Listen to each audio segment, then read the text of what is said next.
కూటమి కార్యకర్తలందరికీ నమస్కారం. నిన్న దేవరపల్లిలో జరిగినటువంటి జగన్మోహన్ రెడ్డి గారి మీటింగ్ విశేషాలు నేను చూసినవి, నేను తెలుసుకున్నాయి కొన్ని విషయాలు మీతో పంచుకోవాలని చెప్పి చెప్తున్నాను. నిన్న నేను టీ నర్సాపురం వరకు వెళ్ళాల్సిన పని వచ్చింది. అయితే మీటింగ్ సమయానికి ఇక్కడే ఉన్నాను.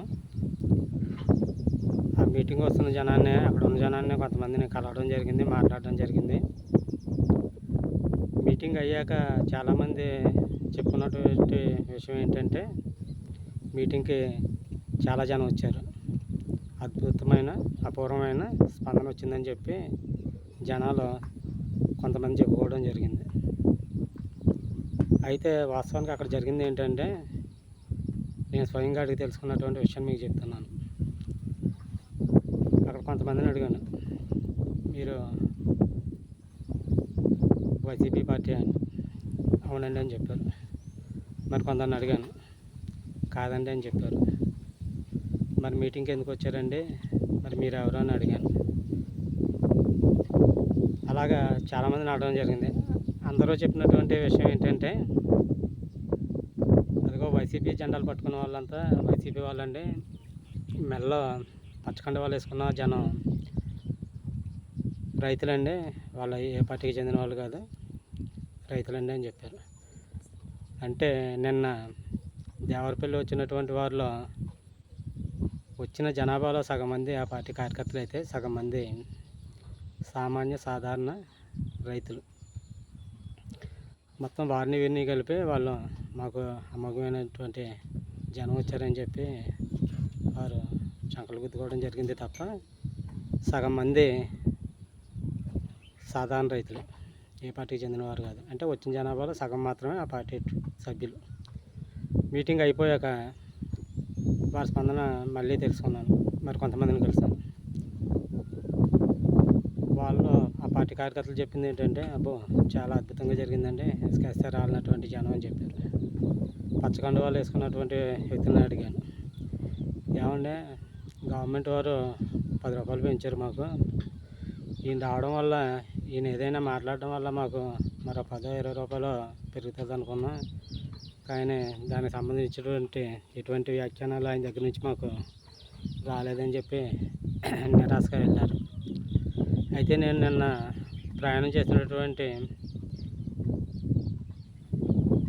జరిగినటువంటి నియోజకవర్గాలు చూస్తే, ఒకటి గోపాలపురం నియోజకవర్గం, 2 పోలవరం నియోజకవర్గం, 3 చింతలపూడి నియోజకవర్గం. మండలాలు చూస్తే దేవరపల్లి మండలం, గోపాలపురం మండలం, కోయిలగూడ మండలం, జంగారెడ్డిగూడ మండలం, టీ నర్సాపురం మండలం,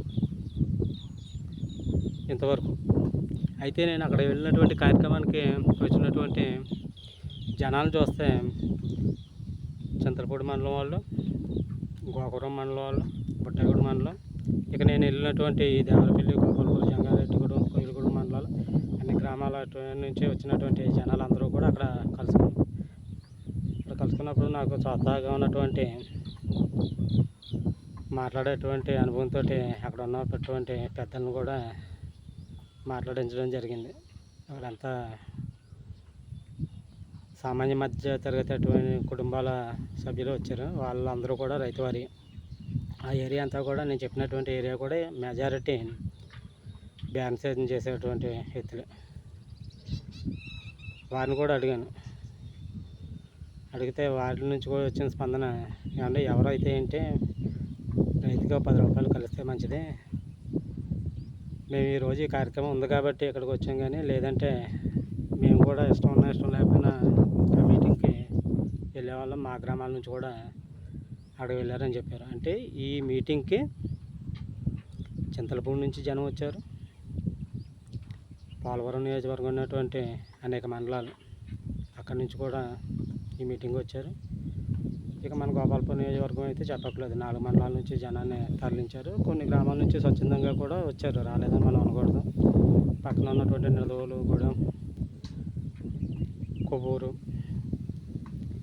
రాజమండ్రి రూరల్ అర్బన్, రాజానగరం, జగ్గంపేట, అంటే నాకు కలిసినటువంటి రైతులు గోకవరానికి మండలానికి సంబంధించిన రైతులు. అంటే వాళ్ళు జగ్గంపేట నియోజకవర్గానికి చెందినటువంటి అన్నమాట. నాకు తెలిసే ఇన్ని నియోజకవర్గాల నుంచి జన సమీకరణ చేస్తే వచ్చినటువంటి జనం వారు. దాంతో అదనంగా సామాన్య మధ్యతరగతి మనలాంటి రైతులు. అందుకే అంత జనం కనిపించారు తప్ప అంతకు మించి ఆ మీటింగ్ గొప్పతనం ఏం లేదు. అయితే నేను చెప్పినటువంటి సగం సామాన్య మధ్యతరగతి రైతులు పచ్చకండువాలు వేసుకున్నారు కదా, వారి పట్ల మన కూటమి ప్రభుత్వం కాస్తంత సామరస్యంగా అనుకూలంగా ఉన్నట్లయితే వాళ్ళు మన కూడా ఉంటారు. లేని వాళ్ళ ఆ పచ్చి కండువాలు కాస్త వైసీపీ కండువాలుగా మారినాయి అంటే మాత్రం చాలా ఇబ్బంది పడాల్సిన పరిస్థితి వస్తుంది. ఎందుకంటే మనం రైతు అంటే ఒక ఓటు కింద చూడకూడదు. రైతు, రైతు భార్య, రైతు కొడుకు, కోడలు, రైతు కూతురు, రైతు అల్లుడు, ఇలాగా కనీసం ఒక రైతు బాధపడితే మన కూటమికి వచ్చేటువంటి 6 ఓట్లు పోతాయి. కాబట్టి మనం రైతుల పట్ల ఖచ్చితంగా కూటమి ప్రభుత్వం ఇప్పటికి మంచి పని చేస్తుంది. ఎందుకంటే పొగాకు రైతులు ఎప్పుడు చూడనటువంటి రేటు, వాళ్ళ చరిత్ర మొత్తం తిరిగేస్తే కూటమి ప్రభుత్వం వచ్చాకే కేజీ 460 రూపాయలు చూశారు. అది కూటమి ప్రభుత్వంలో. ఆ విషయాన్ని వాళ్ళకి మనం తెలియజేయాల్సినటువంటి బాధ్యత మన కూటమి ప్రభుత్వం మీద ఉంది. రెండోది, మన నియోజకవర్గానికి చెందినటువంటి మన ఎమ్మెల్యే గారు ఈ సంవత్సరం అంటే వేసవకాలానికి ముందు యాక్చువల్గా తాడిపూడి కాలువ సంక్రాంతి పండుగ కట్టేస్తారు. కానీ పొలాలు ఎండిపోతున్నాయని చెప్పి ఆయన మార్చి నెలలో కూడా మన కోసం అనధికారికంగా కాలువ నీరు ఇప్పించారు రైతుల పంట పొలాలకు. కానీ ఈ విషయాన్ని మన కూటమి కార్యకర్తలు, నాయకులు ఎలాగ చెప్పరు, పెద్ద పెద్ద నాయకులు, కూటమి కార్యకర్తలు మనం చెప్పాల్సినటువంటి బాధ్యత మన మీద ఉంది. అలాగే ఈ ప్రాంతంలో విస్తరిస్తున్నటువంటి పామాయిల్ పంట గురించి కూడా మన కూటమి ఎమ్మెల్యే గారు మద్దిపాటి వెంకటరాజు గారు చాలా అద్భుతంగా అసెంబ్లీలో ప్రస్తావించారు. రైతు యొక్క సమస్యలు, రైతు కోసం ఏమేమి కార్యక్రమాలు చేయాలి అవన్నీ. రెండోది, పామాయిల్ తోటలో కరెంటు స్తంభాల యొక్క పక్కకి అంటే ఆకులు తగిలి ఇబ్బంది అవుతుందని చెప్పి పక్కకి జరిపించాలన్నటువంటి విజ్ఞప్తి ఒకటి. రైతు గురించి మాత్రమే కాకుండా రెండోది, ఆ పామాయిల్ తోటలో పనిచేసేటటువంటి కూలీల యొక్క సమస్యల పట్ల కూడా, అంటే వాళ్ళ పైనుంచి ఈ కింద నుంచి గెల్ల పొడిచేటప్పుడు అవి మీద పడే ప్రమాదాల బారిన పడతారు. కాబట్టి వారికి సంబంధించినటువంటి సంక్షేమం గురించి కూడా, ఇన్సూరెన్స్ గురించి కూడా వారు ప్రస్తావించడం జరిగింది. ఇటువంటి విషయాలన్నింటిని కూడా మనం జనంలోకి తీసుకెళ్ళినట్లయితే మన కూటమి ప్రభుత్వం రైతుల పట్ల ఎటువంటి అంకితభావంతో ఉన్నదో అందరికీ తెలుస్తుంది. కాబట్టి ఇది మన కార్యకర్తల బాధ్యతగా భావించి ఈ విషయాన్ని నేను నిన్న తెలుసుకున్నటువంటి మీటింగ్ విశేషాలని మీతో పంచుకుంటున్నాను. జై జనసేన, జై తెలుగుదేశం, జై బీజేపీ, జై కూటమి, జై హింద్.